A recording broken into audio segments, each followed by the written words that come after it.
اگر تمہیں شکایت ہے کہ میں ہی کیوں اتنی تکلیف میں مجھے ہی کیوں مبتلا کیا، تو سنو، درد کسے دیتا ہے وہ اپنے پیارے بندوں کو۔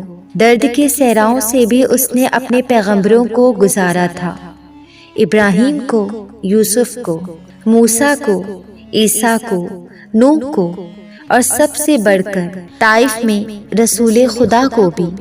اگر تمہارا درد سچ ہے تو خدا کی مدد کا وعدہ بھی سچا ہے، تب ہی تو اس نے قرآن مجید میں ارشاد فرمایا ہے، اور گھبراؤ نہیں، یقیناً خدا کی مدد بہت قریب ہے۔ جو کچھ اللہ تعالیٰ نے تمہارے نصیب میں لکھ دیا ہے وہ تمہیں مل کر رہے گا اور بہترین ملے گا، کیونکہ لکھنے والی ذات 70 ماؤں سے بھی زیادہ پیار کرتی ہے تم سے۔ بے شک دینے میں تاخیر ہو سکتی ہے، تمہاری دعاؤں میں کن کہنے میں دیری ہو سکتی ہے، مگر ایسا نہیں ہو سکتا کہ وہ تمہیں نوازنا بھول جائے۔ وہ نوازتا ہے اور ضرور نوازے گا، لیکن وقت سے پہلے نہیں۔ تھوڑا صبر تو کرو، وہ تو اتنا نوازتا ہے کہ جھولیاں بھر دی جاتی ہیں اور دینے والا نظر بھی نہیں آتا۔ آج نہیں تو کل، ابھی نہیں تو کبھی، جلد نہیں تو دیر سے ہی سہی، اسی پل نہیں تو اگلے لمحے، مگر جو کچھ تمہاری قسمت میں لکھ دیا گیا ہے وہ تم سے دور نہیں کیا جائے گا، اسے کوئی تم سے چھین نہیں سکتا، کوئی تمہیں اس سے الگ نہیں کر سکتا۔ پھر ڈر کیسا، درد کے ختم ہونے پر شک کیسا، برے دنوں کا سوچ کر اچھے دنوں کی امید ہی نہ کرنا کیوں؟ آزمائش کے بعد اللہ خوشی بھی دیتا ہے اور بے حساب بھی دیتا ہے، اس لیے اطمینان رکھو، حوصلہ رکھو، صبر رکھو۔ یہ سوچ کر خود کو پریشان مت کرو کہ میرے پاس یہ نہیں ہے یا مجھے اللہ نے یہ نہیں دیا۔ دعا کرو، نماز پڑھو اور اللہ پر چھوڑ دو۔ بے شک درد کا کوئی مرہم نہیں، تکلیف پہ ہمارا کوئی بس نہیں، دل کے زخموں کا کوئی علاج نہیں، اور انسان کا دکھ سے گھبرا کر شکوہ کرنا بھی سمجھ آتا ہے۔ آخر کو انسان جو ٹھہرے، درد میں بندے کو خدا ہی ڈالتا ہے اور پھر ہاتھ تھام کر دوا بھی کرتا ہے۔ سوچنے کی بات یہ ہے کہ وہ ایسا کیوں کرتا ہے؟ جب درد سے آزاد کروانا ہوتا ہے تو دکھ دکھاتا ہی کیوں ہے؟ کیونکہ یہ جو درد ہے نا، یہ محض سیڑھی کا پہلا اسٹیپ ہے، اور جس پر آگے بڑھتے جاؤ تو یہ سیڑھی سیدھا رب کے دروازے تک لے جاتی ہے، جہاں بندہ خدا کے روبرو آ کھڑا ہوتا ہے۔ وہ مشکلات میں ڈالتا ہی اس لیے ہے تاکہ تم بہتر طریقے سے اس کی مصلحت کو سمجھ سکو، اور پھر جو بندے اس کی دی ہوئی مشکلات سے بھاگنے کی بجائے اس کی جانب متوجہ ہوتے ہیں، جو درد میں بھی مسکرانے کے عادی ہوتے ہیں، جو اس کے دیے درد میں بھی بس راضی رہتے ہیں، پھر وہ ہدایت سے ان کے ذہن کھول دیتا ہے، اور انہی بندوں کے لیے تو معجزوں کا وجود ہے، انہی کے لیے تو دنیا و آخرت میں کامیابی کی بشارت ہے۔ جب تم اللہ سے محبت کرنے لگتے ہو تو اس کی کہی ہر بات کا مطلب واضح ہو جاتا ہے۔ اس کی محبت پر یقین تو پہلے بھی ہوتا ہے، لیکن دل سے بھروسہ نہیں ہوتا، اس لیے تو دکھ سہنا مشکل لگتا ہے، کیونکہ ہم کنفیوزڈ ہوتے ہیں۔ اللہ کہتا ہے کہ صبر سے کام لو، بے شک ہر مشکل کے بعد آسانی ہے۔ اللہ کہتا ہے کہ تم مجھ سے مانگ کر تو دیکھو، میں نہ دوں تو کہنا۔ اللہ کہتا ہے کہ امید کا ساتھ کبھی مت چھوڑنا اور اداس مت ہونا۔ اللہ کہتا ہے کہ بس مجھ پر بھروسہ رکھو۔ اللہ کہتا ہے کہ یہ کبھی مت سوچنا کہ میں تم سے بے خبر ہوں، میں سب جانتا ہوں، دیکھ رہا ہوں اور سن رہا ہوں۔ پھر دل جب اس کی محبت سے بھر جاتا ہے تب سب ٹھیک ہونے لگتا ہے، ہر کنفیوژن دور ہو جاتی ہے، اندر تک ایک سکون سا اتر جاتا ہے جو الفاظ سے ظاہر نہیں ہوتا، لیکن ذہنی روحانی سکون اور دلی اطمینان سب بیان کر دیتے ہیں۔ اللہ کو تمہارے گناہوں سے کوئی غرض نہیں، تم جتنے گناہ کرتے رہو اسے کوئی غرض نہیں، اسے غرض ہے تو صرف تمہاری معافی سے، تمہاری توبہ سے، تمہاری تڑپ سے، اور وہ تو مجبور ہے اپنی معاف کر دینے کی عادت سے۔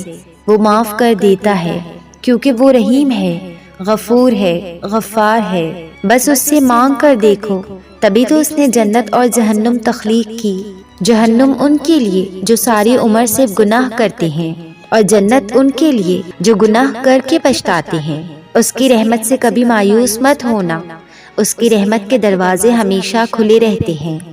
کبھی کبھی ایسا لگتا ہے جیسے ہماری دعائیں قبول نہیں ہو رہی، جیسے وہ ہمیں جواب نہیں دے رہا۔ ایسا نہیں ہوتا، وہ ہماری سب دعائیں سنتا ہے، بہت غور سے، بہت پیار سے، ہماری ہر پکار پہ ہماری طرف دوڑتا چلا آتا ہے اور ہماری ہر دعا کو اپنے پاس سنبھال کر رکھ لیتا ہے، کیونکہ وہ بہتر جانتا ہے کہ کسے کب اور کیسے دینا ہے۔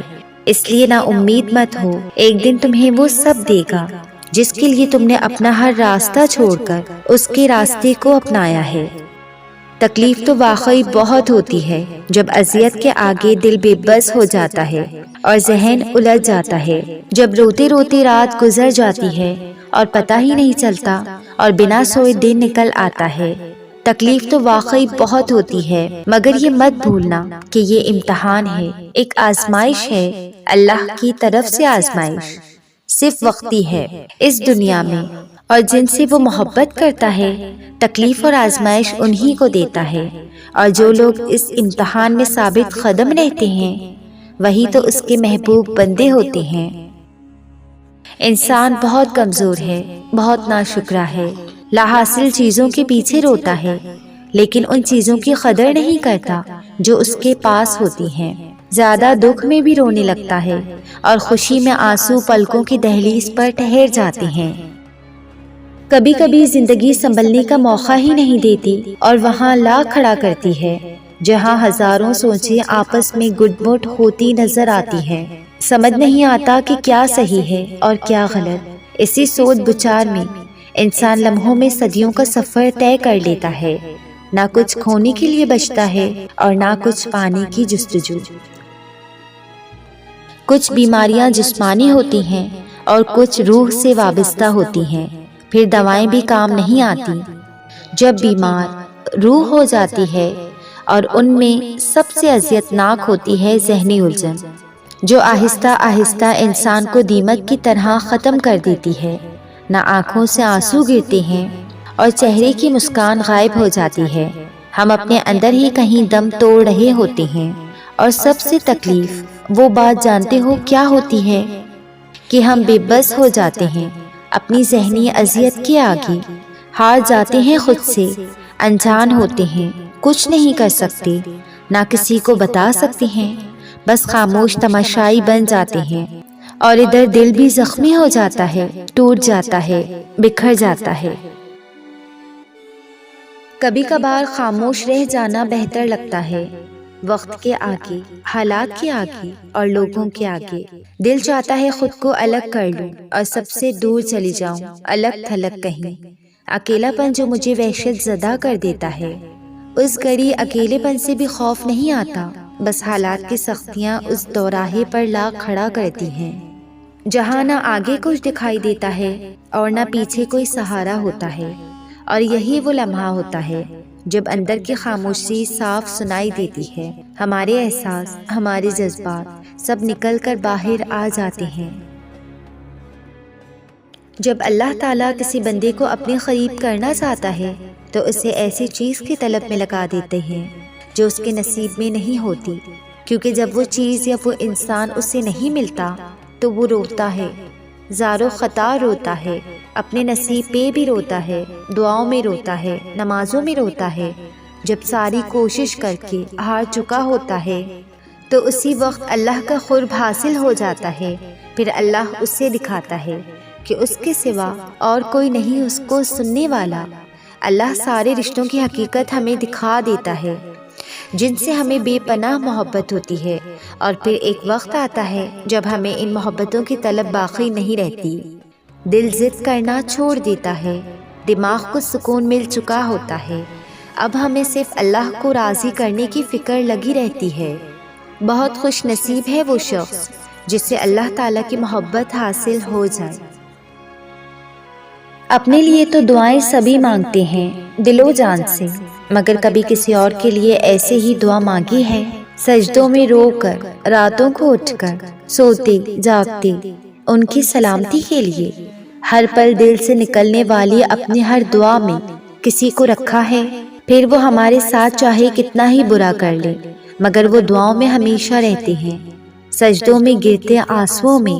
اگر نہیں تو کوئی بات نہیں، اور اگر ہاں تو اس شخص جیسا خوش قسمت کوئی نہیں جو آپ کی دعاؤں کا مرکز ہے، پھر چاہے وہ کوئی بھی ہو، ماں باپ، بہن بھائی، یا وہ جو آپ کی زندگی میں نہ ہوتے ہوئے بھی موجود ہو۔